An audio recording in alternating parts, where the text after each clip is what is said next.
Everyone, welcome to my channel Ruchi style and tips. और कैसे हो आप सभी? आई होप आप सब बहुत ज़्यादा अच्छे होंगे, हेल्दी होंगे एंड फिट होंगे।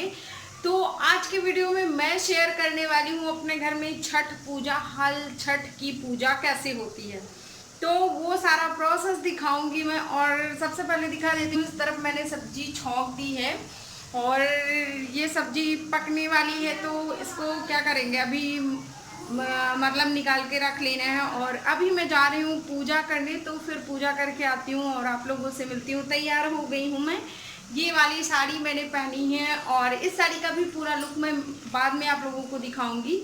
तो इस साड़ी के साथ मेरी बहुत ज़्यादा इमोशनल अटैचमेंट है, तो सब कुछ अभी बाद में बताती हूँ क्या है। तो अभी पहले पूजा करती हूँ, फिर आप लोगों से मिलती हूँ। तो ये बना लेना होता है, जैसा कि मैंने आपको पहले स्टार्टिंग में दिखाया वो वाला चित्र बनाना होता है। उसके बाद पूरे आंगन में, मतलब जहाँ पे आपने वो वाला चित्र बनाया हो वहाँ से लेके आंगन तक, जहाँ की गड्ढा बनाया जाता है और कुछ और छूल होता है एक पेड़, उसको गाड़ा जाता है वहाँ पे, और पेड़ टाइप का पूरा जैसे तालाब बनाया जाता है, तो वहाँ तक ये वाला बनाया जाता है चित्र, आप देख सकते हो। और तो ये सारा बन गया है और ये हल छठ माता का चित्र है। बहुत सी जगह इसको ललही छठ भी बोलते हैं।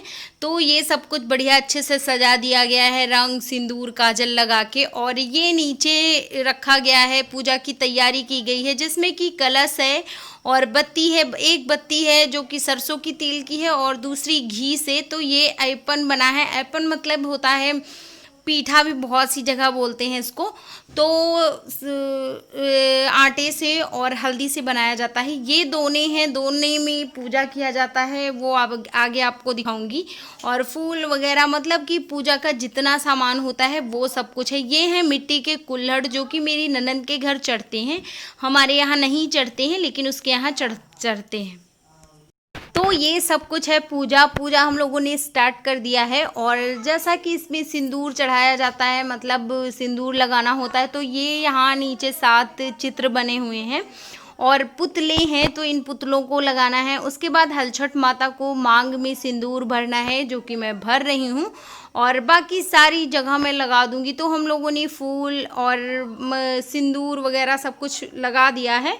और यहाँ पे ये हाथों के थापे लगाए जाते हैं, ये करना शुभ माना जाता है। 6 जगह पे लगाए जाते हैं और बाकी पूरे हल छठ माता में छुआ दिया जाता है। तो ये बत्ती जल गई और पूजा शुरू हो गई। तो ये एक कटोरी में चावल, जो लाल कलर के चावल होते हैं वो, और दही मिक्स करके रख दिया जाता है। तो ये चढ़ाया जाता है, ये भोग होता है, इसको फिर हम लोगों को खाना होता है। तो ये है मटकी, और इन पे 7 नाज जो होता है, 7 अनाज भर दिया जाएगा। भुना हुआ अनाज होगा, 7 चीज़ें भरी जाती हैं। तो आप देख सकते हो मटर भुनी हुई है, चना, गेहूं, चावल, और ये 2 लावा हैं, मतलब कि एक धान भून के तो वो लावा की तरह हो जाता है, वो है। और एक पता नहीं क्या है, तो वो भी किसी चीज़ का लावा ही है, लेकिन उसका पता नहीं नाम, मैं भूल गई हूँ।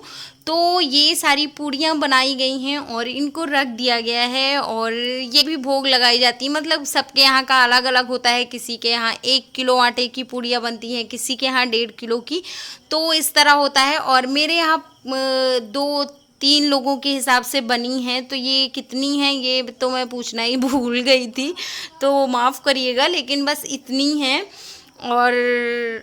और पता नहीं कितनी है, मतलब मैं बता नहीं पा रही हूँ। बाकी हम लोग सारी पूजा करते जा रहे हैं और ये पूजा का पूरा प्रोसेस होता है। आपके यहाँ ये वाली पूजा होती है या नहीं, मुझे कमेंट सेक्शन में कमेंट करके ज़रूर बताइए। इसके बाद कहानी हो रही है, यहाँ पे हम सारे लोग बैठ के कहानी कह रहे हैं। और ये वाली कहानी, मतलब इसमें 6 कहानियाँ सुनाई जाती हैं।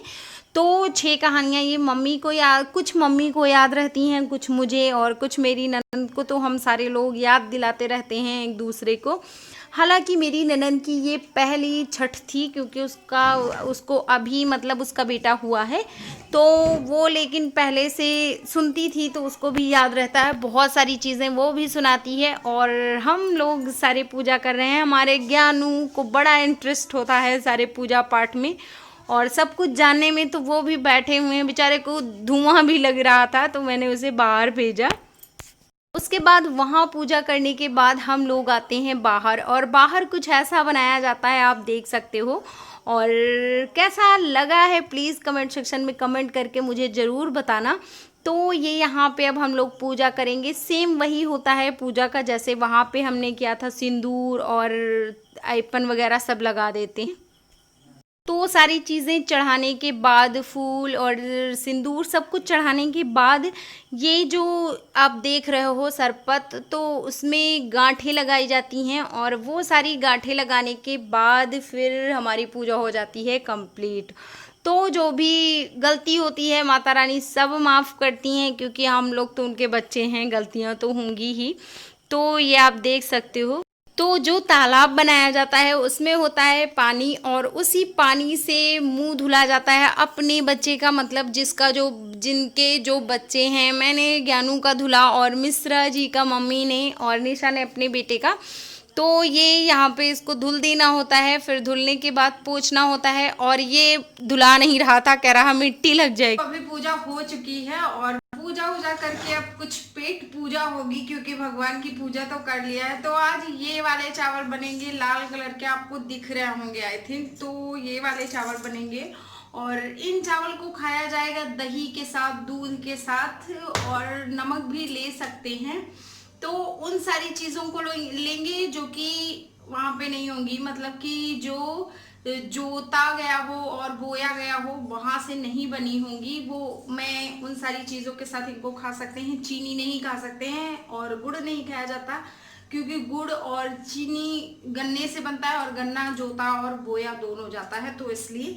और ये मैंने रखा है दूध, जो कि भैंस का दूध है, तो इसको भी अभी उबालना है। और आज के दिन अगर आप दूध खाओ, मतलब ऐसा हमारे यहाँ है, आपके यहाँ जो हो आप बताना हमें कमेंट सेक्शन में।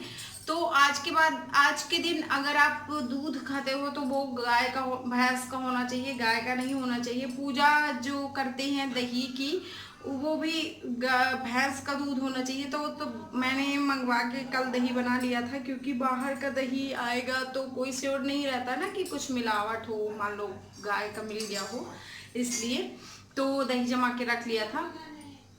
और क्या, चलो फिर बनाती हूँ, और चावल बनाऊंगी, चावल को खाऊंगी दही के साथ और नमक के साथ, क्योंकि चीनी नहीं खाना है। और मुझे दही मुझे नमक के साथ ही अच्छी लगती है, लेकिन दूध में बिना चीनी के नहीं खा सकती। तो ये है पूरी साड़ी, और ये मैं आपको दिखाना भूल गई थी, तो इसलिए मैंने सोचा कि मैं अभी दिखा देती हूँ। और कॉटन की साड़ी है, तो कैसी लगी है ये मुझे ज़रूर बताना कमेंट सेक्शन में।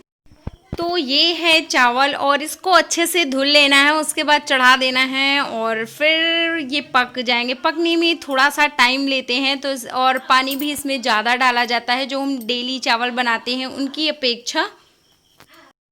तो सबसे पहले चढ़ा दिया था मैंने पानी, वो पानी अच्छे से बॉईल हो गया है, क्योंकि ये वाले चावल खुले ही बनाए जाते हैं हमारे यहाँ। और फिर उसमें बॉईल हो जाता है जब पानी, तो उसमें चावल डाल देते हैं, और इसको पकने का वेट करते हैं, थोड़ा ज़्यादा टाइम लेता है ये पकने में।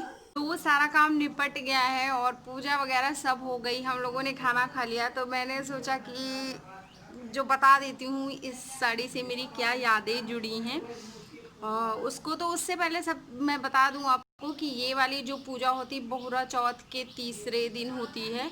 और इस पूजा में जो बहुरा चौथ में हम लोग पूजा करते हैं वो सारी चीज़ें रख दी जाती हैं, उनको मिटाया नहीं जाता। जैसे कि जो मिट्टी के मूर्तियाँ हमने बनाई थी उनको हम लोगों ने रख दिया था, और उसकी पूजा की जाती है। तो ये सब कुछ बाद में मिटाया जाता है, मतलब आज की पूजा हो जाएगी उसके बाद मिटाएंगे इसको।